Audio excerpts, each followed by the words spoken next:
A lot of rappers still, it seems like, want to be Tupac. They want to have his popularity. They want people to love them like everyone loves him. But why do you think no one's succeeding?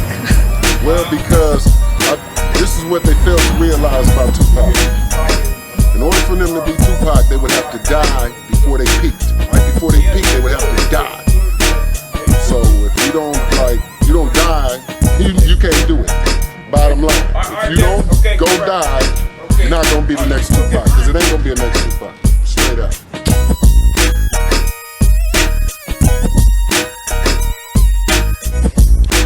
Hello, my name is Kathy Scott. I am an author and news reporter, and the author of The Killing of Tupac Shakur and The Murder of Biggie Smalls, both bestsellers. And I am here today rocking it with Gab at MAKAVELI Media.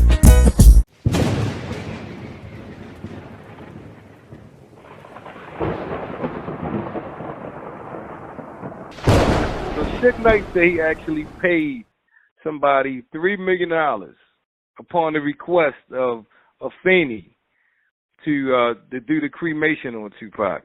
Do you have any knowledge who did that cremation? What? Yeah, it's in the book. It was like, Bellington's or something. I forget the name of it, but it's I can look it up. But it's just it was near downtown. It's just like Barnum and Brothers.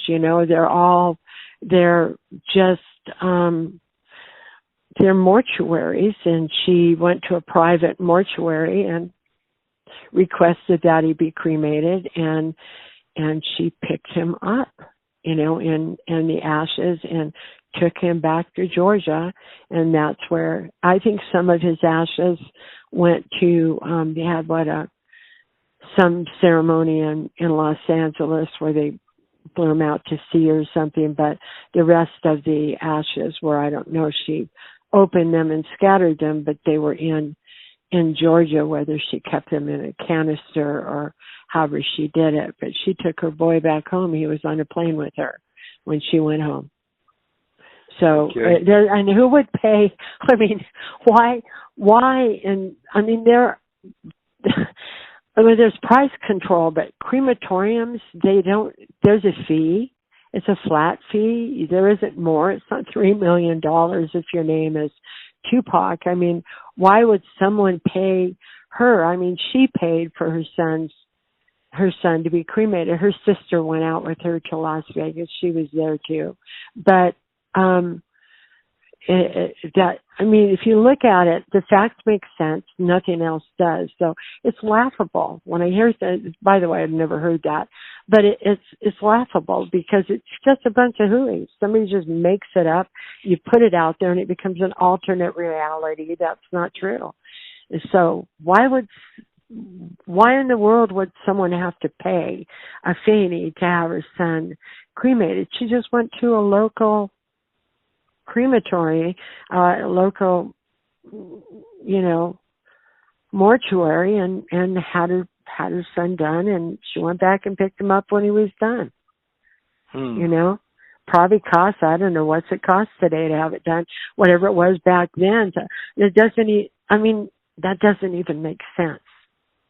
What would be the point of paying somebody? Who said it? Well, Suge Knight said it. He said that if Afeni came to him. Oh, God.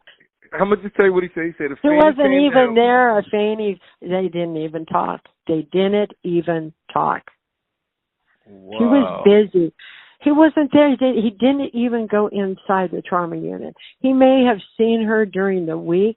I mean, I know one gal with a radio station who hung out with his girlfriend the whole time, and I don't believe she may have, but I don't believe she saw Suge.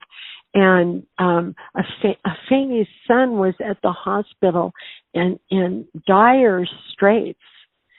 And then he dies, and it's the hospital who tells people from out of town where you go to, do you want to do a burial? Do you want to where are you from? Do you want to take them home? They're the ones who advise and give her the information she needed. And then she went And God, what would Suge Knight have anything to do with that? And he didn't. She didn't even talk to him at that point.